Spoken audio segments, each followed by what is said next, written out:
Question number 224 Shri Gaurav Gogoi जी। आदरणीय अध्यक्ष महोदय, क्वेश्चन नंबर 224। माननीय मंत्री जी, माननीय माननीय सदस्य। धन्यवाद अध्यक्ष महोदय। उत्तर में इकोनॉमिक सेंसिटिव जोन का उल्लेख किया गया है और इकोनॉमिक सेंसिटिव जोन्स में कुछ एक्टिविटीज होते हैं जो प्रोहिबिटेड होते हैं।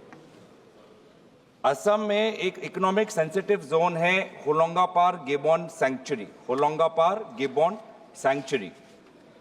इसका जब ड्राफ्ट नोटिफिकेशन 2018 में निकलता है कि कौन से वो एक्टिविटीज प्रोहिबिटेड है, तो उसमें तेल और गैस का विवरण होता है। Setting of industries including new oil and gas exploration causing pollution, उनके ड्राफ्ट नोटिफिकेशन उनके एनेक्स्चर में आता है। यह है 2018 में। लेकिन 2019 में जब दोबारा फाइनल नोटिफिकेशन आता है कि इकोनॉमिक सेंसिटिव जोन होलोंगापार गिबन में कौन से वो प्रोहिबिटेड एक्टिविटीज है, तो तेल और गैस गायब हो जाता है। उसमें सिर्फ setting of industries causing pollution आ जाता है। ऑयल एंड गैस एक्सप्लोरेशन जो पहले एक्सप्लिसिटली मेंशन था, अब उसको हटाया जाता है। आप समझ सकते हो, अब उस होलोंगापार गिबन सैंक्चुरी में एक बड़ा तेल कंपनी वहां पर एक्सप्लोरेशन करना चाहता है। तो हम तो जानना चाहते हैं कि एक्सप्लोरेशन ये ऑयल और गैस नोटिफिकेशन से कैसे हटा, और हम ये जानना चाहते हैं कि अगर मानो तेल मिला तो तेल का तो एक्सट्रैक्शन करेंगे, तेल का तो प्रोडक्शन होगा। सेंट्रल पोल्यूशन कंट्रोल बोर्ड साफ साफ कहता है कि रेड कैटेगरी लिस्ट है on offshore extraction of oil and gas, red category list में आता है, जो इकोनॉमिक सेंसिटिव जोन में नहीं अलाउड है। तो मैं यही जानना चाहता हूं कि national board of wild life ने जब ऑयल प्रोडक्शन हो ही नहीं सकता, तो एक इकोनॉमिक सेंसिटिव जोन में वो ऑयल एक्सप्लोरेशन क्यों अलाउ कर रहे हैं? Thank you sir. माननीय सदस्य जी का जो सवाल है सर, जो मूल प्रश्न है वो फॉरेस्ट कवर आसाम में डिक्लाइन हुआ है, क्या हो रहा है, उसको लेकर है। अब आप माननीय सदस्य एक स्पेसिफिक इकोनॉमिक जोन की बात कर रहे हैं, इको सेंसिटिव जोन की बात कर रहे हैं, सो उसके बारे में डिटेल लेके मैं बता दूंगा सर। लेकिन जहाँ तक डेवलपमेंट का सवाल है सर, हमारे देश के लिए खास करके नॉर्थ ईस्ट रीजन बहुत ही खास महत्व रखता है सर। वहाँ का डेवलपमेंट हम लोगों के लिए एक प्रायोरिटी है। मैं माननीय हाउस को बताना चाहता हूँ सर कि पिछले 11 साल सर जो हमारे नॉर्थ ईस्ट का डेवलपमेंट इंडेक्स है वो 8% हो गया है, और वो अपने नेशनल एवरेज इंडेक्स से बहुत ज़्यादा है sir. The development priorities for a country is also very important. और जो कुछ भी डेवलपमेंट के नाम पे, चाहे अपने इको सेंसिटिव जोन हो, फॉरेस्ट एरियाज हों सर, उसका एक नियम कानून, एक प्रोसीजर है सर। इसमें जो हम लोगों का वन संरक्षण संविधान अधिनियम 1980 है सर, उसमें स्पेसिफिक गाइडलाइंस प्रोवाइडेड है कि कोई भी डेवलपमेंट एक्टिविटी किस ढंग से की जाएगी, उसके क्या रूल्स फॉलो किए जाएंगे। अगर उससे हमारे फॉरेस्ट को या एनवायरनमेंट को कोई नुकसान होता है तो उसको मिटिगेशन के लिए क्या क्या प्रोसेस हम लोग करेंगे सर। Thank you sir. माननीय सदस्य। महोदय, इस सदन में आज हम कैबिनेट मिनिस्टर भूपेंद्र यादव को मिस कर रहे हैं। अगर वो उपस्थित होते तो आज हमारे प्रश्नों का उत्तर मिलता। उनके पिता, अगर आज ये जब ये सवाल है, उनके पिताजी एक्सपायर हो गए, आज ये जब सवाल है तो उनको उपस्थिति होनी चाहिए। एक मिनट, एमओएस दे सकते हैं, पर आज वो उपस्थित क्यों नहीं है सर? एक मिनट उनके, वो उत्तर दे सकते हैं पर एक मिनट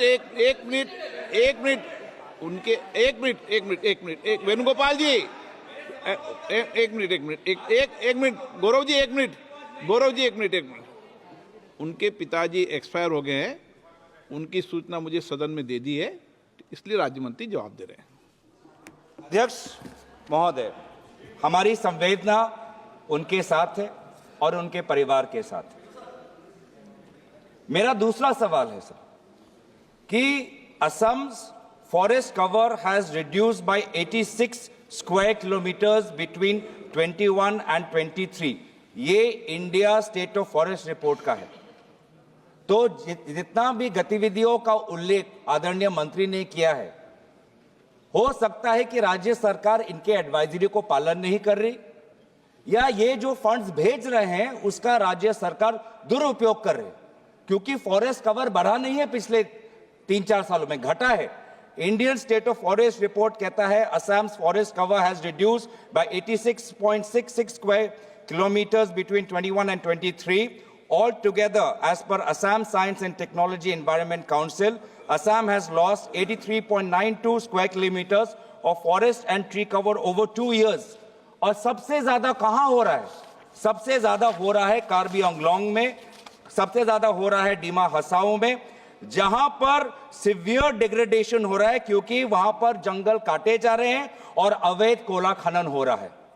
मैं जानना चाहता हूं सरकार से कि क्या ये जो फॉरेस्ट ज्यादातर कार्बी आंगलोंग और डीमा हसाओ में अवैध कोयला खनन के द्वारा घटे जा रहे हैं, क्या वहां पर सेंट्रल टीम जाएगी, क्या वहां पर इंक्वायरी बैठाएगी और डिस्ट्रिक्ट फॉरेस्ट ऑफिसर्स का क्या रोल रहा है, क्या उन पर इन्वेस्टिगेशन होगी? धन्यवाद अध्यक्ष महोदय। सर, मैं आपके थ्रू जानकारी में लाना चाहता हूं कि सर, जहां तक आसाम के रिकॉर्डेड फॉरेस्ट एरिया की बात है और जहां तक फॉरेस्ट कवर की बात है, सर पिछले 10 साल में डिजिटल चेंज जो हुआ है फॉरेस्ट कवर का आसाम में, वो घटा नहीं बल्कि 748.65 किलोमीटर बढ़ा है और सर जो कि 2.72% है the total forest cover Assam. Sir पिछले साल में माननीय सदस्य जी का कंसर्न सही है कि पिछले साल में कम हुआ है, लेकिन कितना कम हुआ है? केवल 0.038%। सर इसके साथ साथ हम लोग आसाम में ट्री कवर बढ़ाने के लिए बहुत सारे स्टेप्स भी ले रहे हैं।